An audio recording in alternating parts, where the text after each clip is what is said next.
ॐ जननीं शारदां देवीं रामकृष्णं जगद्गुरुं पादपद्मे तयुषित्वा प्रणमामि मुहुर्मुहुः। छिन्नन्तु विश्वे अमृतस्य पुत्रा आये धामानि दिव्यानि तथा। नमस्कार। निवेदितार भारत दर्शनेर आज 259तम पर्व। আগস্ট মাস শুরু হচ্ছে, বিপ্লবের মাস। আর বিপ্লব ভারতবর্ষে স্বাধীনতার ইতিহাসের পাতা খুললে পাতায় পাতায় বিবেকানন্দ এবং নিবেদিতাকে আমরা খুঁজে পাব। তাই বিপ্লবের মাস মানেই নিবেদিতাকে শ্রদ্ধা জানাবার মাস। আগস্ট মাসেই 15ই আগস্ট ভারতবর্ষের স্বাধীনতা ঘোষিত হয় 1947 খ্রিস্টাব্দে। 42-এর আগস্ট মাসের 9 থেকে 12ই 42-এর বিপ্লব নামে খ্যাত। এবং এই বিপ্লবের মাসে বিপ্লবীদের নিয়ে যাদের ঘোরাফেরা, বিপ্লবীদের উৎসাহ দানে যাদের ভূমিকা ভারতবর্ষের স্বাধীনতা সংগ্রামে, তাদের প্রতি তো শ্রদ্ধা জানাতেই হয়। শিব নেত্র বিবেকানন্দের প্রিয় শিষ্যা নিবেদিতা বিবেকানন্দের ভারত প্রেমকে, দেশাত্মবোধকে সর্বাত্মকরণে সার্থক রূপ দিয়েছিলেন। স্বামী বিবেকানন্দের শরীর যাওয়ার পরে তার অসমাপ্ত কাজটিকে সমাপ্ত করেছিলেন বলে আজ বিদ্বজনেরা, ঐতিহাসিকরা মনে করেন। আসলে নিবেদিতা তিল তিল করে বিবেকানন্দের দ্বারা তৈরি হয়েছিলেন বলেই বিবেকানন্দ যখন রামকৃষ্ণ মিশন তৈরি করেন, তারপরে যে সমস্ত খবর প্রচারে বেরোয়, নিবেদিতা কেন 19শে জুলাই স্বামী বিবেকানন্দের প্রয়াণের পরে 1902 খ্রিস্টাব্দে, কেন 1902 খ্রিস্টাব্দের 19শে জুলাই স্টেটসম্যান পত্রিকাতে এবং অন্যান্য পত্রিকাতে, অমৃতবাজার সহ বিভিন্ন পত্রিকাতে মুচলেখা লিখে দিলেন যে তার চলা এখন থেকে স্ব-অধীন, নিজেই নিজের যাত্রা এবং সমস্ত কিছু চিন্তাভাবনার তিনি সংগঠন করবেন এবং নিজের মতো করে চলবেন। রামকৃষ্ণ মঠ মিশনের বাঁধা ধরার নিয়মের মধ্যে তিনি আর থাকবেন না। এটি বোধহয় স্বামীজিরও ইচ্ছে। তাই তিনি তার গুরু ভাইদেরও বলেছিলেন, নিবেদিতাকে এমনভাবে আমি তৈরি করে দিয়ে গেলাম, সেখানে তোমাদের কারো ওর পথ চলাতে কোনোভাবেই বাধা সৃষ্টি করার প্রয়োজন নেই, বা তাকে বাধা ধরা নিয়মের মধ্যে বেঁধে রেখে লাভ নেই। যদিও রামকৃষ্ণ মিশনে মা সারদা দেবী সর্বতোভাবে সর্বোচ্চ আসনে অধিষ্ঠিতা সংঘ জননী রূপে, আর কোনো মহিলা, কোনো সদস্যা রামকৃষ্ণ মিশনে ছিলেন বা থাকবেন এরকম সম্ভাবনাটা কখনোই উপস্থাপিত হয়নি, বা এরকম কোনো প্রস্তাবনাও আসেনি। নিবেদিতা ভালোবাসেন রামকৃষ্ণ ভাবধারাকে, বিবেকানন্দের প্রতিষ্ঠিত তার আধ্যাত্মিক চেতনার কেন্দ্রবিন্দুতে স্থাপিত রামকৃষ্ণ মিশনকে স্বামীজির নির্দেশে কখনোই রাজনৈতিক মতাদর্শে বা রাজনৈতিক চিন্তাতে তাকে কলুষিত করার কখনোই নিবেদিতা পক্ষপাতী ছিলেন না। সেই উদ্দেশ্যেই ব্রহ্মানন্দজি এবং শারদানন্দজি তাকে বারবার চিঠি দিয়ে জানিয়েছিলেন, যখন বিপ্লবীদের মধ্যে ভারতবর্ষ একমাত্র কেন্দ্রবিন্দু, দেশকে স্বাধীন করা, দেশের রাজনৈতিকভাবে ব্রিটিশ মুক্ত করা, এটা যখন যুব সমাজের একমাত্র লক্ষ্যে পরিণত হয়, বিবেকানন্দের আদর্শে যুব সমাজ ঝাঁপিয়ে পড়ে, তখন কিন্তু নিবেদিতার কর্তব্য স্বামীজির আদর্শকে সামনে রেখে দেশমাতৃকার শৃঙ্খল মোচন করা একমাত্র পথ, এবং যারা সে পথে অগ্রসর হয়েছে তাদেরকে সহযোগিতা করা, তাদেরকে ঠিক ঠিক গাইড করা, তাদেরকে ঠিক ঠিক লক্ষ্যে পৌঁছাতে সাহায্য করা, এটাই নিবেদিতার উদ্দেশ্য ছিল। শ্রীকৃষ্ণের প্রিয় শিষ্য অর্জুন ছিলেন, বুদ্ধের প্রিয় শিষ্য আনন্দ, শ্রীরামকৃষ্ণদেবের সেই একইভাবে বিবেকানন্দ। কিন্তু বিবেকানন্দ তার প্রিয় শিষ্যা মার্গারেট নোবেল নিবেদিতা, তার যেন একই চিন্তার সামনে এগিয়ে যাওয়ার ফলশ্রুতি। এরা যেন একে দুই, দুইয়ে এক, 1 in 2, 2 in 1 পৃথিবীতে নেমে এসেছে নতুন ভগীরথ বিবেকানন্দ। তার যাত্রাপথে, তার চলার পথে অনুসরণকারী তার শিষ্যার নাম নিবেদিতা। কি সুন্দর নাম, দুটো নামই অপূর্ব সার্থক। এমনই একটি শ্রী ও পবিত্রতা মাখা যে মনে হয় নামই রূপ, রূপী নাম। নাম শুনে মানুষের প্রতি আকর্ষণ স্বাভাবিকভাবে জন্মে যায়, এবং তার মূলে শ্রী অরবিন্দ। তিনি আমাদের বলেন, নিবেদিতার কালি দি মাদার অপূর্ব বই, আর the master as I saw him, Vivekananda সম্পর্কে এত ভালো বই আমি পড়িনি। ঔৎসুক্য জাগালেন গুরু, কিন্তু বলতে লজ্জা নেই, আমার আধুনিক মনে তখনও আধ্যাত্মিকতার গভীর ছাপ পড়েনি বলেই বইয়ের গভীরে সুর আমার মনে তেমনভাবে দাগ কাটতে পারেনি বা সুর মর্মে প্রবেশ করেনি। গুরুর কৃপায় আজ তা সম্ভব হয়েছে। সঙ্গে সঙ্গে মুগ্ধ হয়েছি বিবেকানন্দের জ্ঞানে নয়, শিষ্যার তীক্ষ্ণ মেধায় নয়, গুরু শিষ্যার নিবিড় অন্তরঙ্গতায়। গুরুর অসীম অনাবিল স্নেহ ও করুণা, শিষ্যের প্রণত ভক্তি ও প্রেম নিজের অনুরূপ সামান্য অভিজ্ঞতার দরুন উপলব্ধি হয়েছে। এটাই বই পড়ে আমার শ্রেষ্ঠ লাভ। এটি অরবিন্দের কথা। কোথায় আয়ারল্যান্ডের পরাধীন দেশে এই অগ্নিস্ফুলিঙ্গের জন্ম,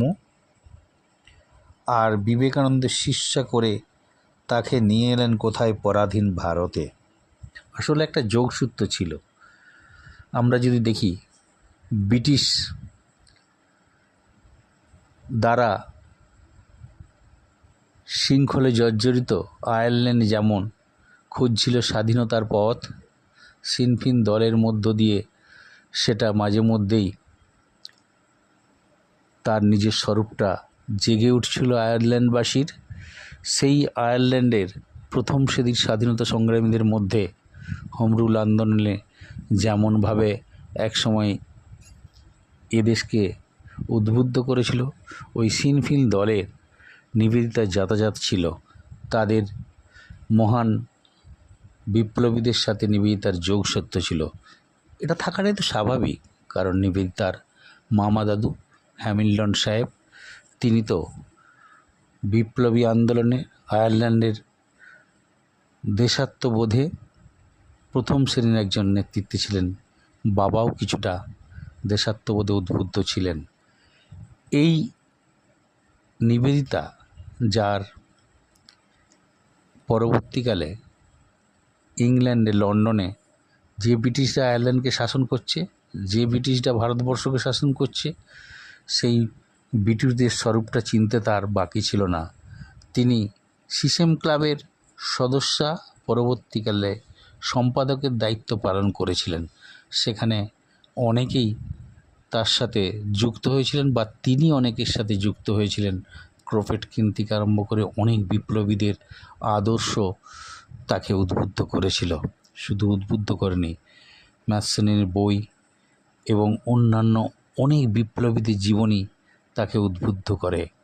স্বাধীনতার আন্দোলন, বিপ্লবের আন্দোলন, সাংবাদিকতা, কাগজে লেখালেখি, সিনফিন দলের সাথে তার যোগাযোগ, অবশ্যই সিসেম ক্লাবের বুদ্ধিদীপ্ত মানুষের পরামর্শ নিবেদিতাকে তার আসল সত্তায় পৌঁছাতে সাহায্য করে। বিবেকানন্দের যোগ দৃষ্টি এক পলকে চিনে নিয়েছিল এই অগ্নিস্ফুলিঙ্গকে। তাই একদিক দিয়ে দেশাত্মবোধ আর একদিক দিয়ে শিক্ষার আঙ্গিকে মহিলাদের আপগ্রেড করা স্বামী বিবেকানন্দের ভারতবাসীর প্রতি একটা উপহার স্বরূপ এই নিবেদিতা।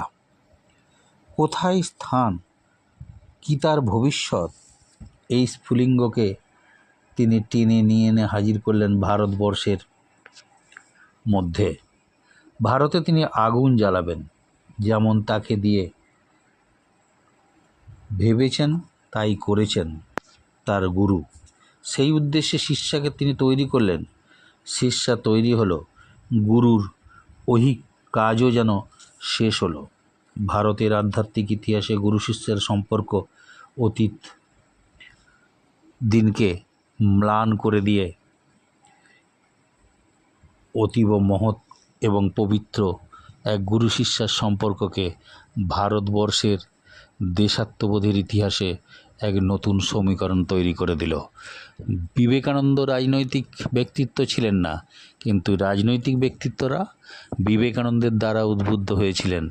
যার সাধনার কেন্দ্রবিন্দুতে ছিল ভারতবর্ষ, তার দেশাত্মবোধতা এবং দেশমাতৃকার পরাধীনতার শৃঙ্খল মোচনে তার দুঃস্বপ্ন, তাকে স্বপ্নের মধ্যে দেশকে স্বাধীন করার যারা যারা এগিয়ে আসার ভূমিকা পালন করেছিলেন, নিবেদিতাকে তাদের উপযুক্ত তৈরি করে বাকিদের পাশে দাঁড় করিয়ে রেখে গেলেন বিবেকানন্দ।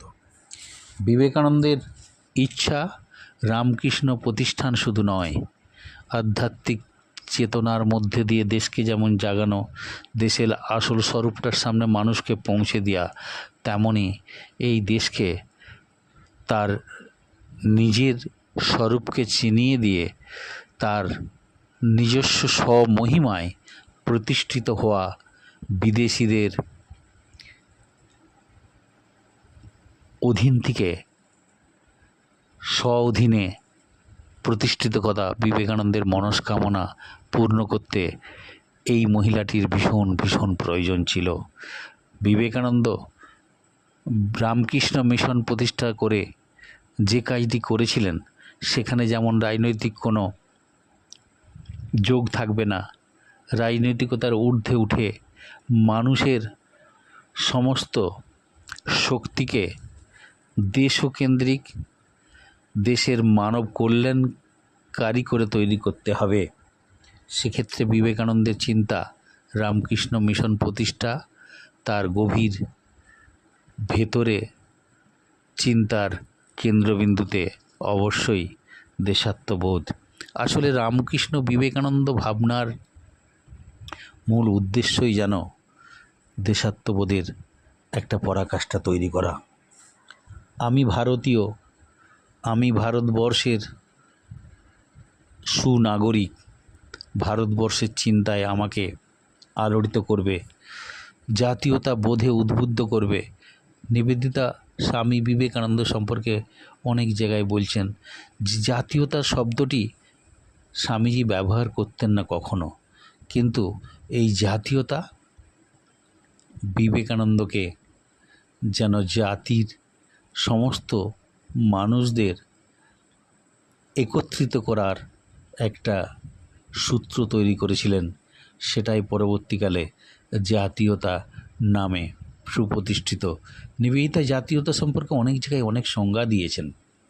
তিনি বলছেন জাতীয়তার মধ্যে দুটি শব্দ ভীষণ প্রাসঙ্গিক।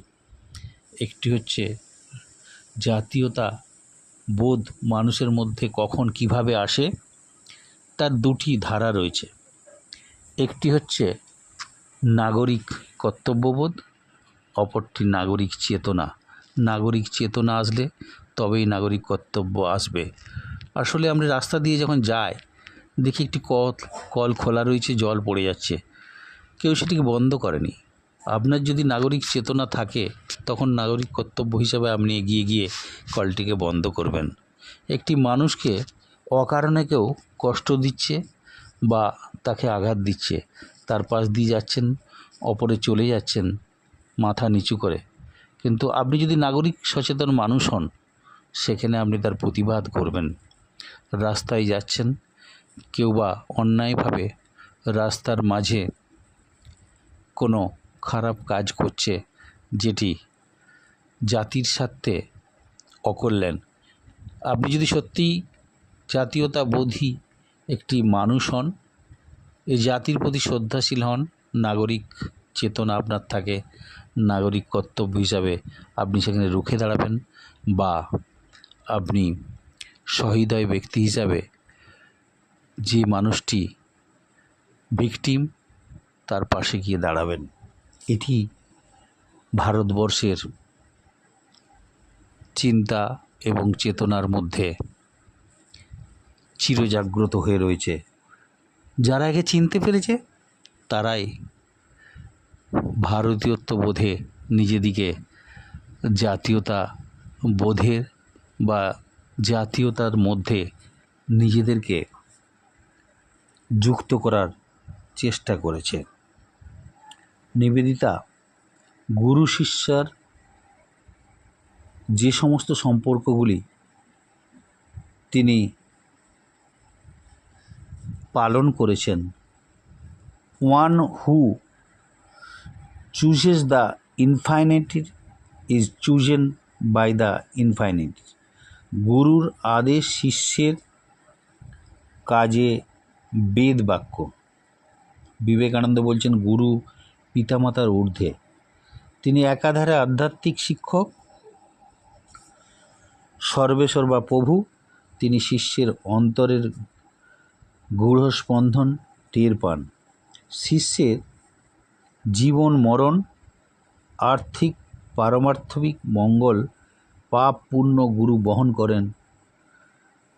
যোগক্ষেপমন প্রতিদানে গুরু কামনা করেন শিষ্যের আধ্যাত্মিক মঙ্গল। শিষ্যের মঙ্গল মানসে গুরুর নিরন্তর অরলস প্রয়াস তুলনা নেই। শিষ্যের মনে গুরুর উপর কত সন্দেহ জমে, কত অভিমান স্তূপকৃত হয়, ভুল বোঝার শেষ নেই, বিদ্রোহের অন্ত নেই, কিন্তু অবিচল থেকে যেন গুরু প্রেমে ও করুণায় শিষ্যকে মায়ের আঁচলে প্রদীপ শিখার মতো সমস্ত বিপদ থেকে রক্ষা করেন, তার সব অপরাধ ক্ষমা করেন। প্রয়োজন বোধে তিনি কঠোর হন, কিন্তু সেই কঠোরতা মার কঠোরতা, তাতে থাকে ভালোবাসায় মরা, এবং যে ভয় দেখিয়ে তার মধ্যে কঠোরতা দেখানো হয় সেক্ষেত্রে সেটি তারই ভালোর জন্য। ভবিষ্যতে মা তার সন্তানকে যেমনভাবে একটি সুসন্তানে প্রতিষ্ঠিত করার জন্য তার ভালো মন্দ সমস্ত দিকগুলি মায়ের নজরে আসে, মা তার মন্দগুলি দূর করে দিয়ে ভালোগুলিকে এগিয়ে নিয়ে যেতে সহযোগী করেন বা সহযোগিতায় তাকে সচেষ্ট হতে তৈরি করেন। শিষ্য গুরুকে ত্যাগ করে, কিন্তু গুরু কখনোই তা করে না। এই গুরু শিষ্য তত্ত্বের সত্যতা প্রমাণের জন্য, এই সত্যতা তখনই প্রমাণিত হয়, আমাদের শাস্ত্র সে কথা বারবার বলছে। বেশি দূর যাওয়ার প্রয়োজন নেই। মা শ্রী অরবিন্দের বিষয় যদি এখনও প্রকাশ্য গোচর না হয়ে থাকে, শ্রীরামকৃষ্ণ বিবেকানন্দকে আমরা এখনও ভুলিনি। গুরু শ্রীরামকৃষ্ণদেব বিবেকানন্দকে বারবার তার যে শিক্ষা দিয়েছেন, সে শিক্ষা বিবেকানন্দের কাছে পছন্দ না হলেও পরবর্তীকালে বিবেকানন্দ তাকে মেনে নিতে বাধ্য হয়েছেন এবং বুঝেছেন ঘুরে ফিরে শ্রীরামকৃষ্ণ তার ভালো চেয়েছেন এবং তাকে কখনো ত্যাগ করেননি। হাজার সংঘাত সত্ত্বেও বিবেকানন্দ তার দ্বারা সৃষ্টি এবং পৃথিবীতে সপ্তঋষি থেকে নরঋষি রূপে পৃথিবীতে তাকে এনেছিলেন শ্রীরামকৃষ্ণদেব চয়েস করে নিজে। তার ভালো মন্দ তো তাকে দেখতেই হবে। ঠিক একইভাবে নিবেদিতাকে পাশ্চাত্য থেকে স্বামী বিবেকানন্দ এনেছিলেন ভারতের স্বার্থে। তার ভালো মন্দ সমস্ত বিবেকানন্দকেই সুচারুরূপে ভারতীয় উপযোগী করে নেওয়া, এটি তো তারই প্রয়োজনে, তারই স্বার্থে এবং তারই উত্তরাধিকার রূপে রেখে যাওয়া, এটি স্বাভাবিক। গুরু শিষ্য তত্ত্বের সত্যতা এইভাবেই প্রমাণিত করে গেছেন বিবেকানন্দ। বিবেকানন্দ নিবেদিতার সম্পর্কের মাঝে আমরা এই শাশ্বত সুর শুনতে পাই। বিবেকানন্দ নিবেদিতাকে লিখেছেন, আমি তোমাকে কথা দিচ্ছি যে ভারতের জন্য কাজ করো আর নাই করো, বেদান্ত গ্রহণ করো কি ত্যাগ করো, আমি আমরণ তোমার পাশে থাকব। কারণ আমি যে দায়বদ্ধ, তোমাকে তোমার প্রয়োজনে নিয়ে আসিনি, আমার প্রয়োজনে, আমার দেশের প্রয়োজনে, এই জাতির প্রয়োজনে তোমাকে আমি এনেছি। তার সমস্ত দায় তো আমারই। তোমাকে শিখিয়ে পড়িয়ে এ দেশের উপযোগী করে নেওয়া, তবেই তো আমার যে মূল উদ্দেশ্য সেটি সার্থক হবে এবং সার্থক রূপায়িত হবে তোমার দ্বারা। হাতির দাঁত একবার বেরিয়ে আসলে আর ভেতরে ঢোকে না। শ্রী অরবিন্দ একবার লিখেছিলেন, আমি কখনো তোমায় ত্যাগ করব না। এই প্রতিশ্রুতি যে শিষ্যের দীর্ঘ অনিশ্চিত পথযাত্রায় কতখানি আশ্বাস ও নির্ভর আনে, তা সাধক মরমীরাই জানে। অরবিন্দ নিবেদিতাকে গভীরভাবে অনুভব করেছিলেন এবং বুঝেছিলেন এ বিবেকানন্দের ভারতবর্ষের প্রতি যে শিখাময়ীর রূপটি তিনি খুঁজে পেয়েছিলেন, তাকে শিখাময়ী নামটি দিয়ে অরবিন্দ যেন সঠিক তার মূল্যায়ন করতে পেরেছিলেন। মার্গারেট তার আত্মা খুঁজে বেরিয়েছেন এবং তার ধ্রুব সত্যতা অনুভব করেছেন। ভারতবর্ষের আত্মার সাথে তিনি যেন সংযোগ সাধন করে সেই চরম ধ্রুব সত্যটিকে খুঁজে পাওয়ার চেষ্টা করেছেন। সেটি হয়তো পাশ্চাত্যে থাকলে তিনি পেতেন না। তিনি হয়তো অনেক সুনাম তৈরি করতে পারতেন পাশ্চাত্যে থাকলে, কিন্তু আত্মার সাথে একটি মানুষের যে সম্পর্ক, আত্মা মানুষ যে অভিন্ন, নিবেদিতা সেটি তার গুরুর কাছ থেকে তিল তিল করে অনুভব করেছেন এবং তার প্রকাশ নিজের জীবনের দ্বারা ঘটিয়েছেন। বাহির এবং অন্তর মিলেমিশে তার কাছে একাকার হয়ে গেছিল তার গুরুর সান্নিধ্যে এবং গুরুর চিন্তায়। প্রকৃত ভারত আত্মার সন্ধান তিনি পেয়েছিলেন। তার তীক্ষ্ণ মনীষা আশায় সন্দেহে বেদনায় বিচলিত হয়েছে, বারবার দেখেছি, তবুও পথের সন্ধান তিনি খুঁজে চলেছেন নিজের নিষ্ঠার সাথে। বিক্ষুব্ধ চেতনার এই সন্ধিক্ষণে লন্ডনে স্বামীজির সন্ধান পেয়েই কিন্তু অনুভব করেছিলেন, আমার উদ্দেশ্য, আমার লক্ষ্য পূরণে এই মানুষটি চিরসত্য শাশ্বত, একে ঈশ্বরই আমার জন্য পাঠিয়ে দিয়েছেন।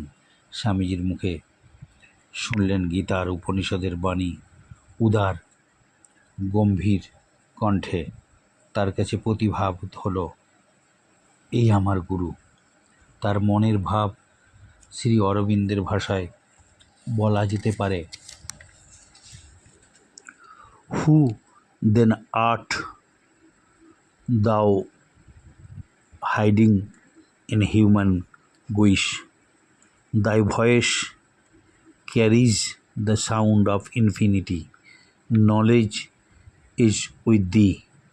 Truth speaks through thy words. The light of things beyond shines in thin eyes. সাবিত্রীতে লিখছেন অরবিন্দ। মার্গারেট লিখলেন, যদি স্বামীজি লন্ডনে না আসতেন, যদি তিনি হিমালয় শৃঙ্গে ধ্যানাসীন থাকতেন, আমি নিশ্চিত এখানে থাকতাম না।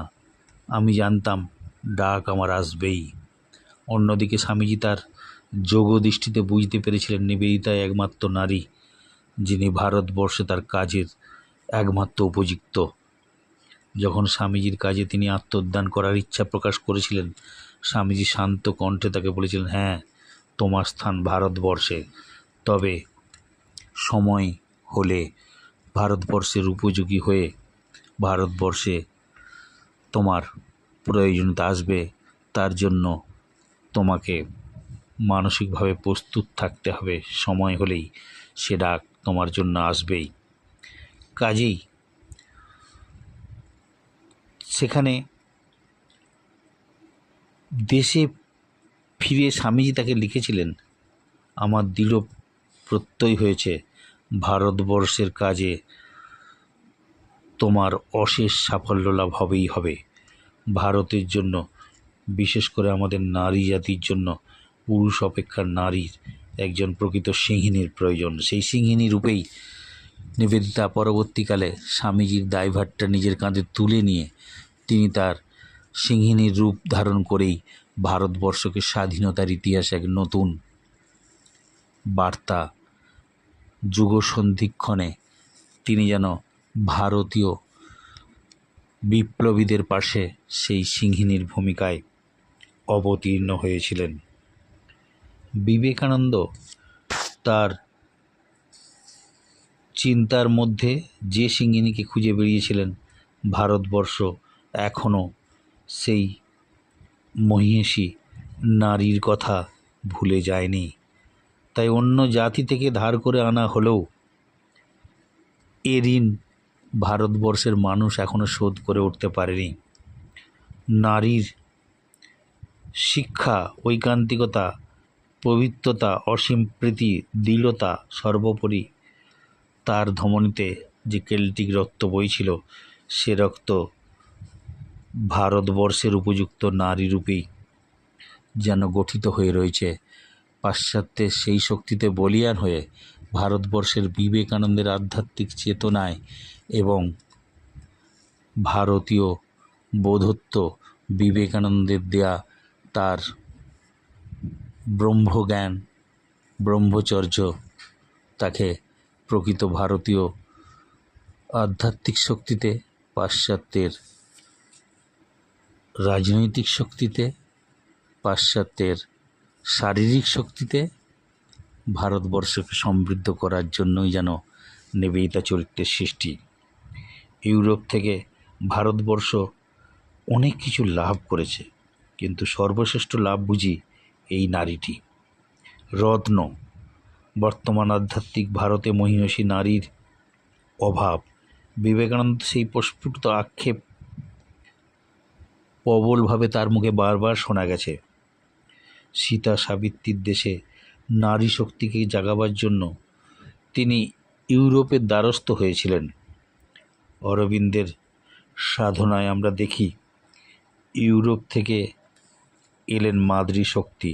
অরবিন্দ বলছেন, বিবেকানন্দ আনিত ভগ্নী শক্তি আমাদের অতীত ও বর্তমানকে ভেঙে গড়েছে। এখনও ফল্গুর মতো বয়ে চলেছে তার স্রোত।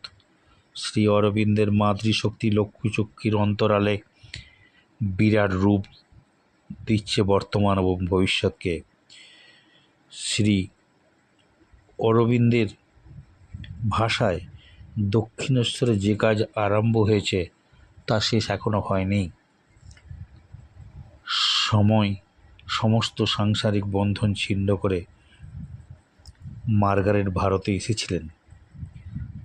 প্রাণে অদম্য উৎসাহ নিয়ে, অফুরন্ত আশা গুরুর সঙ্গ পাবেন এবং গুরুর কাজে সম্পূর্ণ আত্মনিয়োগ করতে পারবেন।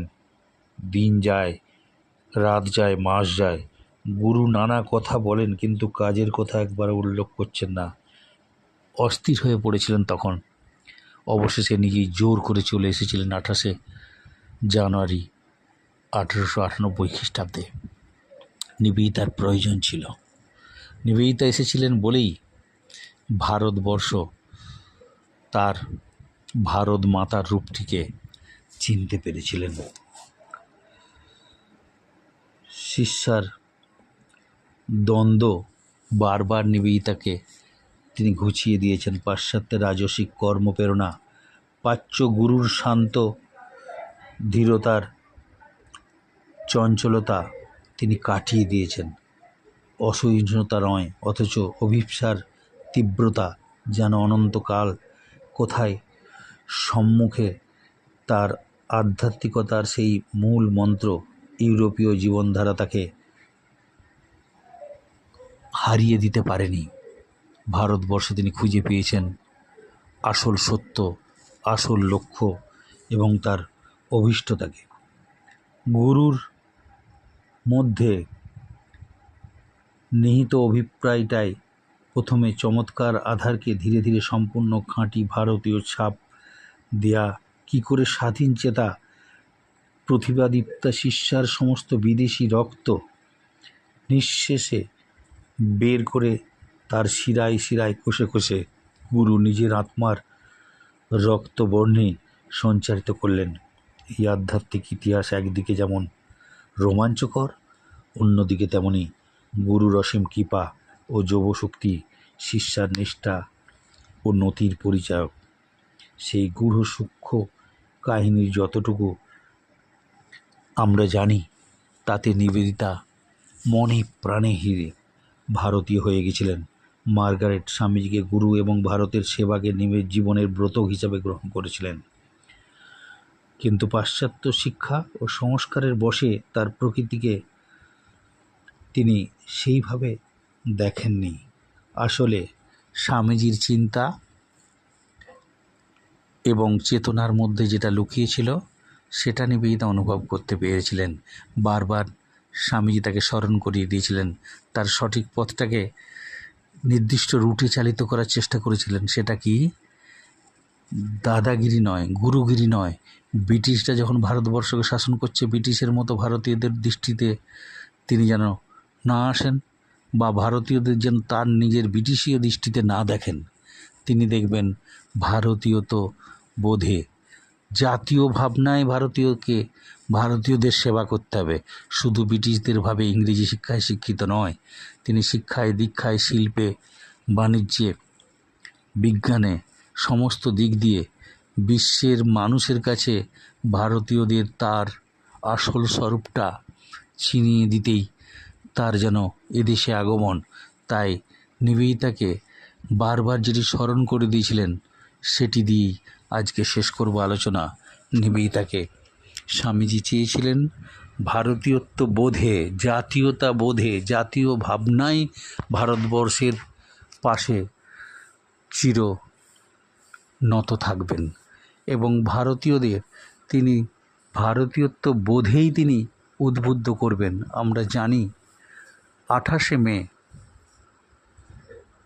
1899 খ্রিস্টাব্দে কালীঘাটে কালী মন্দিরে গিয়ে হালদারদের আহ্বানে যে বক্তব্যটি রাখতে গিয়েছিলেন কালী সম্পর্কে, সেখানে যে শক্তির উন্মেষে তিনি স্বামীজির কাছ থেকে যে শিক্ষাটি পেয়েছিলেন সেটির বহিঃপ্রকাশ করেছিলেন।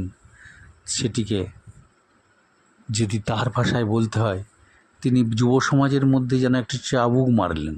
নিবেদিতা বললেন, ভারতবর্ষের যুব সমাজ পাশ্চাত্যের চাকচিক্যে ভরা সভ্যতার দিকে যেভাবে তারা আকৃষ্ট হয়ে ছুটে যাচ্ছে, তারা যদি একটু পেছন ফিরে তাকায় দেখবে তাদের ভারতীয়ত্বের মধ্যে ভারতবর্ষের সংস্কৃতি সভ্যতার পেছনের যে ইতিহাসটি রয়েছে সেই ইতিহাসটি আসলে ওই সমস্ত আকর্ষণের পাশ্চাত্যের মানুষের যে উন্নত এবং উন্নতর সাথে যে আকর্ষণীয় চাকচিক্যে ভরা সভ্যতা, সেটা আসলে ভারতবর্ষ থেকেই তারা পেয়েছে। অর্থাৎ ভারতবর্ষের সভ্যতার ইতিহাসে, ভারতবর্ষের এই রুটেতেই পাশ্চাত্যের এই চাকচিক্যে ভরা সভ্যতার অগ্রগতির আসল রহস্যটি লুকিয়ে রয়েছে। ভারতবর্ষের মানুষ, ভারতবর্ষের যুব সমাজ সেটার দিকে পেছনে না থাকিয়ে তারা পাগলের মতো সামনে চাকচিক্যে ভরা ওই পাশ্চাত্যের সভ্যতার দিকে দৌড়াচ্ছে। তাদের নিজেদের দিকে দৃষ্টি ফিরিয়ে দেওয়াটাই আমাদের কর্তব্য।